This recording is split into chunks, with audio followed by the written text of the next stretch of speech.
Hello, and welcome to this week's episode of I Came for Science, a show about sex and reproduction and inclusion in STEM. I'm your host, Laura Surratt. I'm a professor of biology, and I've been studying animal sex for the past 30 years. Please join me as we normalize talking about sex and what we know about it, as well as the journeys of the scientists who study it. Today, I'm delighted to have Megan Maas join us. Megan is an associate professor at Michigan State University and works in the Department of Human Development and Family Studies. Welcome, Megan. Thanks so much for having me.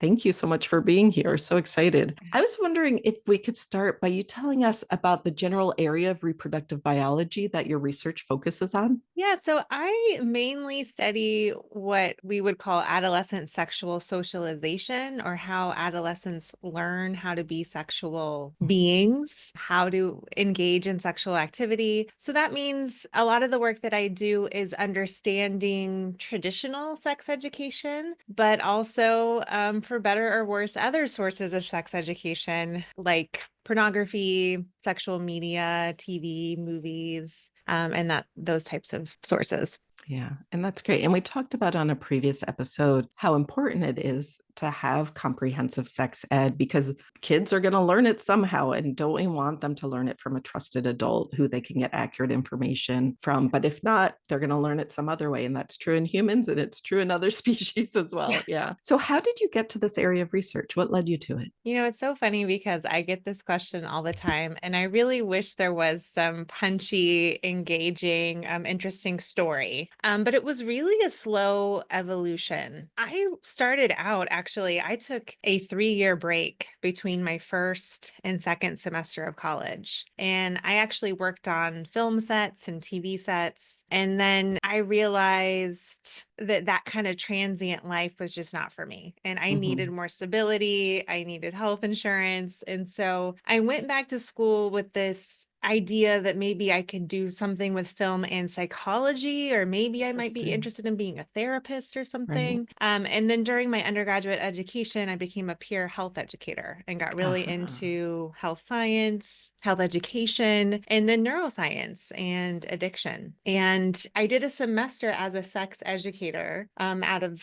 the health education sort of options. You could spend a semester doing sex education. Oh, so it was like a career development opportunity. Exactly.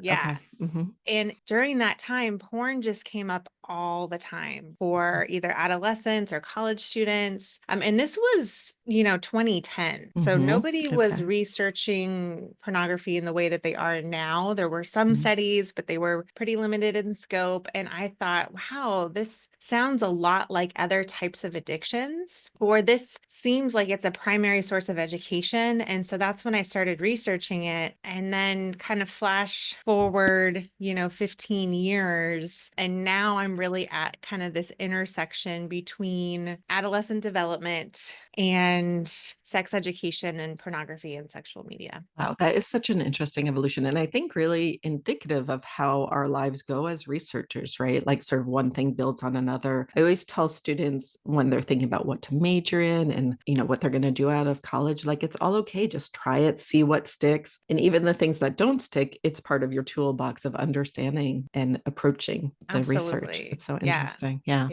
So that's a really interesting journey that you took. Along that journey, were there certain experiences that either encouraged or discouraged you to pursue this career? Yeah. So I never really thought about a career in sciences until Dr. Tavano Hall, who unfortunately is no longer with us. She passed away. But she told me in a lab class that I had, she was the first person to tell me, you think like a scientist. And I love that. Yeah, I was blown away because the primary messages I had gotten throughout my life were, you're creative, or you're fun, or you're personable, or whatever.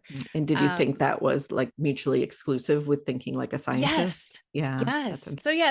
So after that, I was really committed and really interested in what this whole PhD thing was. And I took all the neuroscience classes and psych classes and research methods classes and stats classes I could take. And that led me to graduate school at Penn State. And that was a really transformative experience just because it was so rigorous. I look back at that time all the time now in my position, and I'm so grateful for that education. Yeah. So I was able to get trained with these large training grants from the National Institutes of Health and do a pretty rigorous dissertation that was longitudinal, followed adolescents over time and was person specific, which is this kind of special, statistics that you use. You're more focused on within person change Okay. than like aggregated data, Yeah. or you're So more focused on how are there different individual patterns that emerge, right. not just So the like average. individual variation, not Hmm. only in where they start, but the sort of path they take. That's Yes, interesting. exactly. Okay. Mhm. Gotcha. Very So that cool. was all really encouraging, but Uh-huh. along the way, no one was supportive of porn research. Like, I mean, I got Wow. a little bit of support here and there, but I mostly got lots of warnings from all of my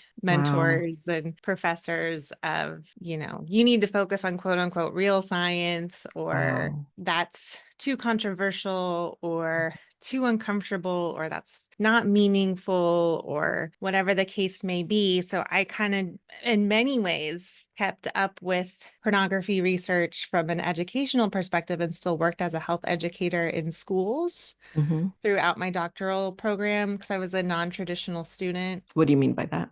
I was a little bit older. Uh-huh. I'd already worked in like Hollywood, for example, and Right. Yeah. had a real job Uh-huh. in a few different contexts. So I was a little different, but then I just also focused on building those skills. And I knew that, Yeah. pornography wasn't the only piece of this puzzle I was interested in. Hmm. But by the time I became a professor at Michigan State University, pornography research was really legitimized. I feel like in the last 10 years or so, certainly the last 5 years, things have changed so much that it doesn't seem as taboo anymore. And Right. there's more opportunities to research it. People seem to take it seriously more. When you were faced with resistance to studying porn during grad school, the way you responded, correct me if I'm wrong here, but was to say, okay, well, I'm still going to learn all the skills I need to do this research, even if I'm not doing that now. And then I'll be able to apply it later when I have more freedom to choose my direction. Is that right? Yeah, Okay, that absolutely. how smart. That was a really smart way to address that in really resilient and persistent way. I love it.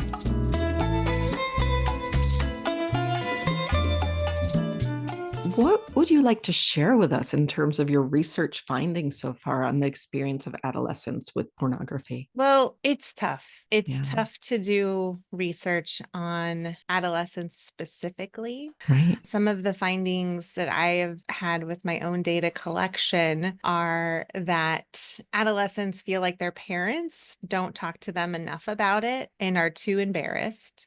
They feel like that their parents think that it's only for boys, not for girls. Mm, mm-hmm, And then a couple other studies that I did fit sort of the broader findings, across the field. I was lucky enough to be the lead author on a review paper for the Institute of Digital Media and Child Development, Children and Screens. And we were able to differentiate some of the studies that are done with adult samples or college samples. And essentially, the two primary research questions for adults and pornography have really kind of been, does it cause sexual violence? And mm-hmm, does it cause sexual dissatisfaction? And then for adolescents, I think those also hold true. And then people also add in, does it cause risky sexual behavior? And mm-hmm, you see a lot of nuance in some of the adult literature in terms of like gender, relational context,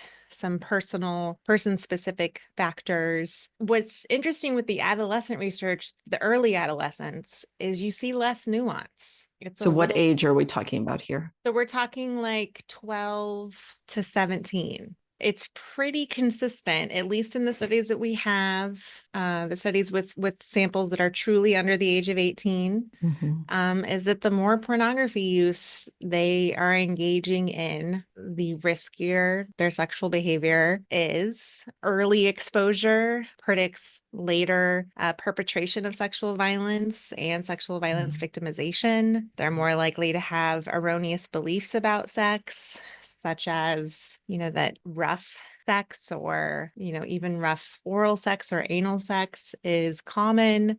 Things that are not associated with more kind of common, healthier sexual experiences. We see that more in the young adolescent samples than we do the adult samples. Wow, that's big. Yeah. Yeah. And I mean, as a developmental scientist, that's fascinating. It makes Hmm. a lot of sense, Yeah. either from a biological, physiological kind of neurodevelopment perspective, but also Hmm. just from an emotional maturity perspective. So often in this podcast, we talk about correlation and causation. I notice you were really careful to say that there's an association or that it's predicting. Is there a way to get at causation, whether the exposure to pornography early or often or whatever as an adolescent is causing these differences? It's tough because we can't randomly assign, Right. a group of adolescents to a No. certain dosage of porn or Yeah. aggressive porn or whatever. Right. But we do have data collection methods. So including my own, like with my dissertation, where we measure, pornography use, attitudes, sexual behaviors, other Mhm. behaviors at different time points. Oh, right. You were saying longitudinal, right? Yes. Yeah, and Yeah. seeing what early experiences predict later experiences or Hmm. outcomes In the same people, in the same right? people. Okay. So that would get at it. Yeah. And then you can control for, which is like you're sort of statistically removing the variance of that other thing Right. at the different time Yeah. points. Hmm. But that's kind of as close as you can get in those types of studies Right. to causation. And there are a few that have been able to show that, even controlling for risky sexual behavior at time one, pornography use at time one predicts risky sexual Predicts behavior more at risk. time two or Interesting. Yeah. sexual violence perpetration. Wow. That's huge. Really important work. Thank you for doing that work. So I'm wondering, there must be, like you're talking about, that it's tricky to do this type of research. One is that you can't control what group, like the exposure to porn or not. But are there also some ethical issues that arise when you're working with adolescents in the context of pornography? And how do you handle those? Yeah, I would say the primary ethical issue that comes up a lot is parental consent and participant assent. Hmm. And so there's a lot of work that just isn't done with Right. young enough people, even though, there's other ways that we get data that show that these are experiences that, middle schoolers are having. Absolutely. Yeah. And we want to know more about those experiences so we Hmm. can help them. Right.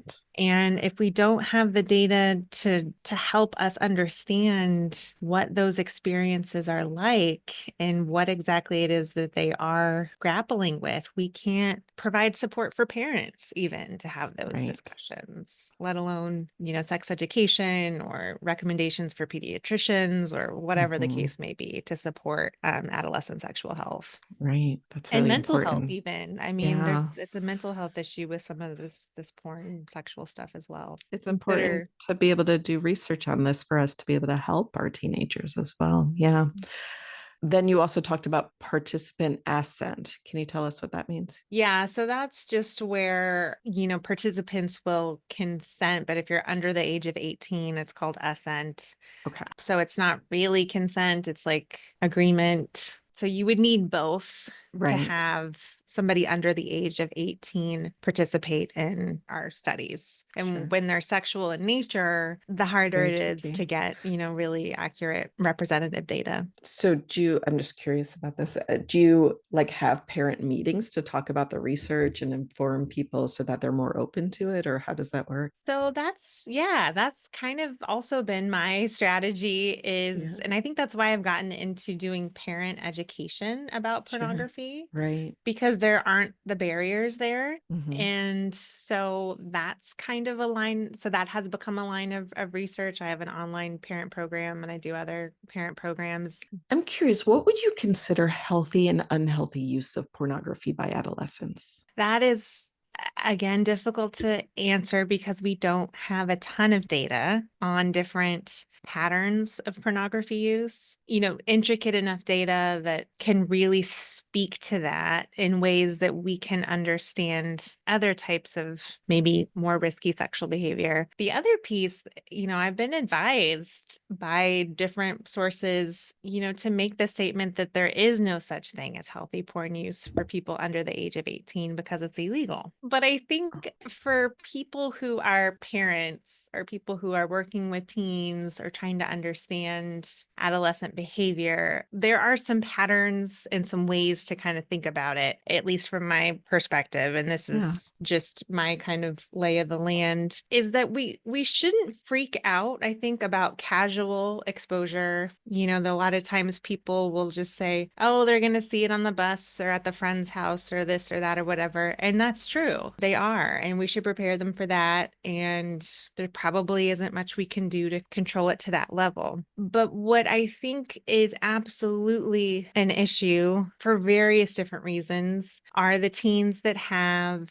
access to as many devices as they want in their room 24 Hmm. hours a day. Right. With no filters or no No protections on filters it. or no, Yeah. like, hey, the devices come out at bedtime, Hmm. or, there's just no pausing of any kind, because that allows teens to go down rabbit holes, not just for Hmm. porn, but Hmm. fascist content, hate content, misogynistic content, Right. self-harming content. And that has then the ability to, that habitual, constant pattern has the ability to potentially change neural pathways, maybe even arousal profiles, and certainly cognitions or attitudes. Whereas seeing porn here or there, because they're curious or they want to see they're looking up, blowjob or something. Right. But, that kind of thing, I think, is more typical. But Hmm. when you are in this constant habitual piece, then what happens is, and we know this from the adult literature, is then that source, anything that really stimulates the dopaminergic system, if that is used to an excessive point for coping with distress, Hmm. then we have a problematic addictive pattern evolving. Okay. And that could be with anything, that could be Yeah. video games, porn, online Whatever. shopping, chatting. It could be something as simple as Netflix, if you're using it Right. to a point where you're not processing distressing feelings, that's going to cause more harm than the distress itself, right? Right. Do you have some resources that we could share with our listeners who are concerned about this issue? Yeah. So my website, just meganmoz.com, has a lot of resources on it, as well as a link to my online class. And That's great. you can sign up for I also have a newsletter called Teen Okay. Talk Tuesday. Oh, nice. Sign up Yeah. for that. There's usually a little research share. There's a talk for a conversation starter tip, Very cool. and some social media news stuff that's related to teens and sexual experiences. Okay. I'm going to sign up for it now.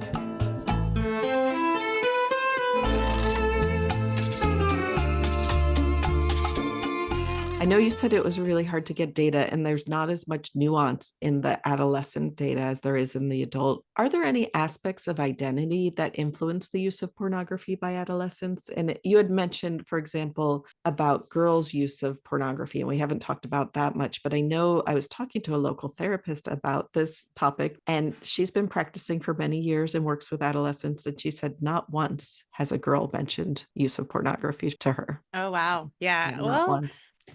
I'm sure there's still a social desirability Sure. issue in admitting. We used to Yeah. have the data used to be pretty clear in the 80s and 90s. It used to, it looked like girls and women didn't masturbate very often, and that gap is closing. I don't know if they just weren't masturbating or Or just weren't talking about it. weren't talking about Yes. it, right? Yes.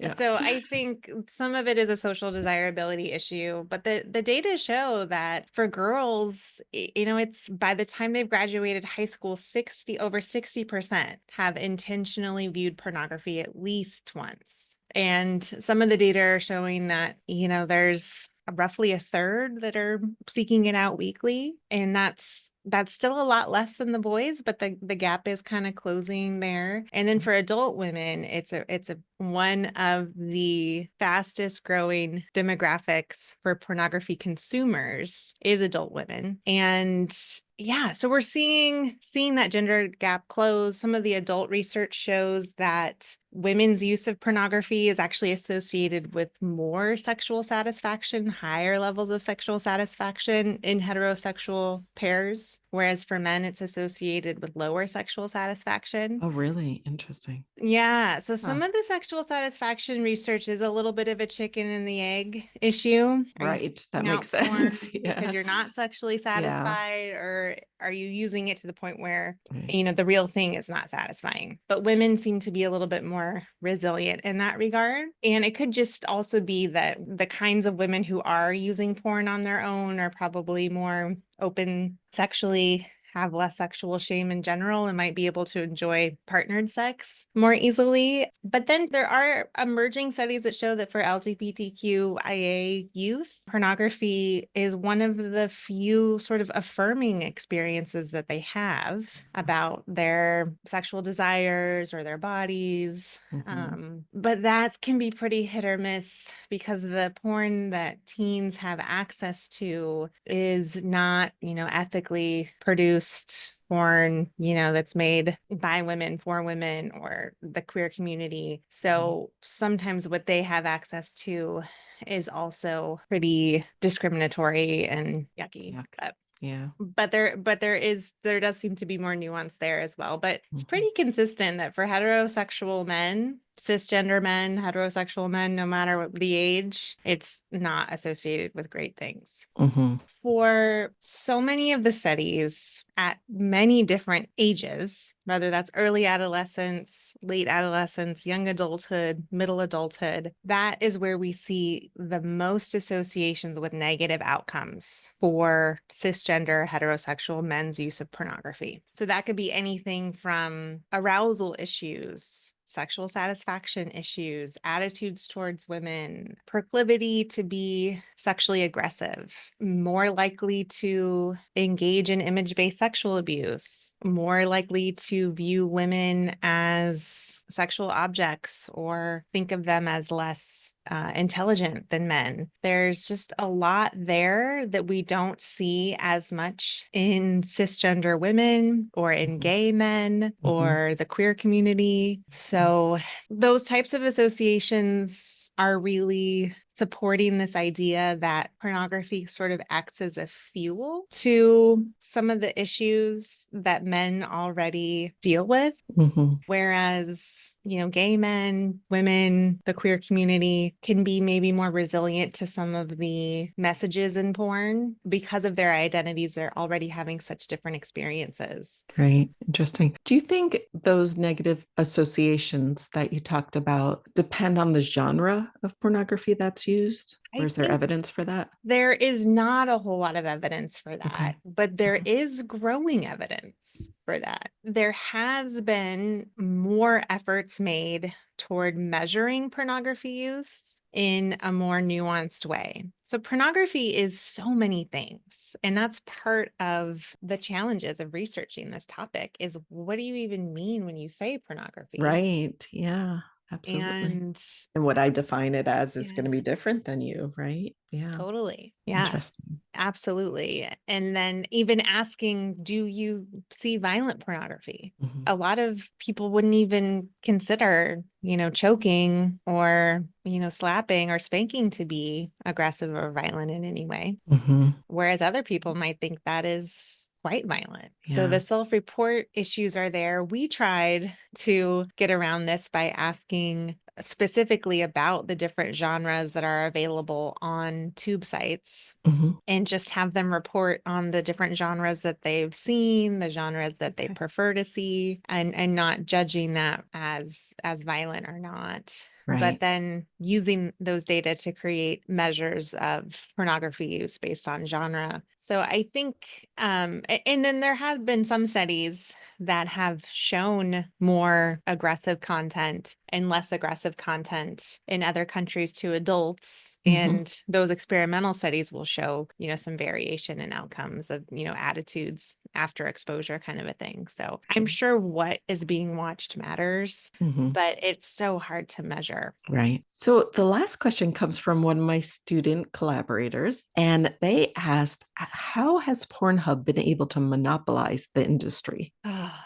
that is a great question. I'm not an expert on the industry by any means, but I do teach human sexuality and media Mhm. studies and obviously research the topic. So I read a lot about the industry and Right. that type of thing. And my understanding is that there was a huge shift when tube sites became What a are thing. tube sites? Sorry, can you explain that? Yeah. Yeah, so tube sites are the porn sites, or they could be any site. It's basically a site that's designed like YouTube, Okay. where they are streaming user uploaded content. So prior to tube site porn, like YouPorn, Pornhub, you had to download videos and pay per download. Then when you could just go online and stream the porn, that was so much more efficient. Hmm. And then when users could upload their own porn in this Hmm. way, then that became such an easy model because you literally just were the platform at that point. So Right. anybody with a camera and internet access could become the pornographers, and they're the ones uploading the content. And that's what Pornhub does Yeah. is, yeah. Okay. So Pornhub used to have a verified models section where you could make money producing Hmm. your own content, kind of like people on OnlyFans. Yeah. And then they took that down. They've always had a mechanism where anybody can upload content. Hmm. That's what has gotten them in trouble in some Hmm. regards, because then you have to have people, enough monitors making Right. sure that the content is with people over the age of 18. Right. There's a great documentary called Money Shot, the Pornhub story. I recommend sort of learning about it that way. Hmm. But in the early days, it was a lot of pirated content Hmm. and revenge porn content. Mm. So non-consensually shot and Right. non-consensually posted content. Hmm. And then people started getting into making their own content and sort of like amateur porn style, Sure. and then putting that on Pornhub or other tube sites, and then linking to their paid content that way.